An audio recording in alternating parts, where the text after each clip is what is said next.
Hello viewers, সবাইকে উষ্ণ গরমের শুভেচ্ছা। আমি আছি যশোরে। তো আমি আপনাদের সাথে কিছু শেয়ার করতে চাচ্ছি।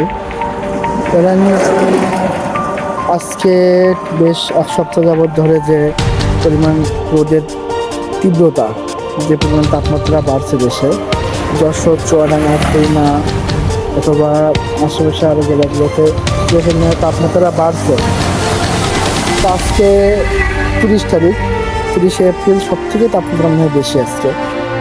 আজকে ফিল লাইক 44 ডিগ্রি সেলসিয়াস। তো আমরা যারা বাইরে চলাচল করি,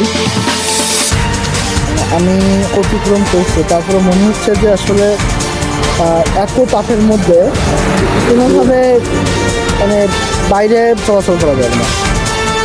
বাইরে চলাচল করা আমাদের জন্য ঠিক হবে না। এখন ধরেন দুপুর 1টা বাজে।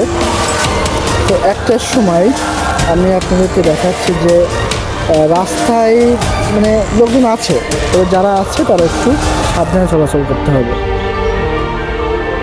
তো সবাইকে অনুরোধ করবো আরও একটা জিনিস, যে আমাদের সাথে পর্যাপ্ত পরিমাণে পানি রাখবেন, আর যদি সম্ভব হয় স্যালাইন লেবুর পানি ব্যতীত এনার্জি ড্রিঙ্কস খাওয়ার চেষ্টা করবেন, আর সফট ড্রিঙ্কস খাওয়ার চেষ্টা করবেন।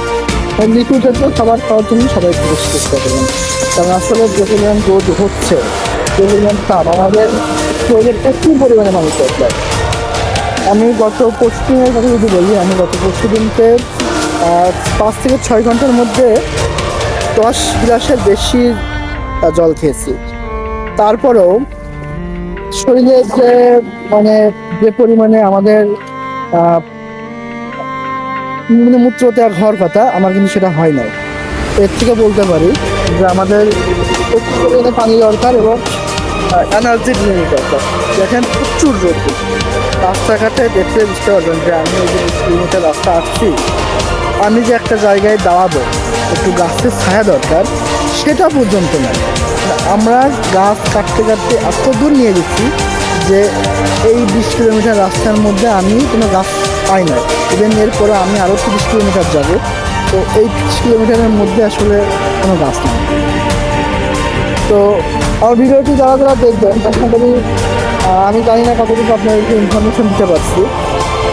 তো অবশ্যই মনে রাখবেন যে আমাদের দিনের বেলা চলাচলটা একটু কম করবেন, আর যারা লং ড্রাইভে বাইক, রিক্সা, ভ্যানে যারা চলাচল করবেন, তারা অবশ্যই যেন যথাযথ সেফটি এবং পানি নিয়ে সতর্কভাবে বের হবেন, কারণ এত তাপের মধ্যে নিতান্ত কাজ না থাকলে আপনাদের বেরোনোর দরকার নেই।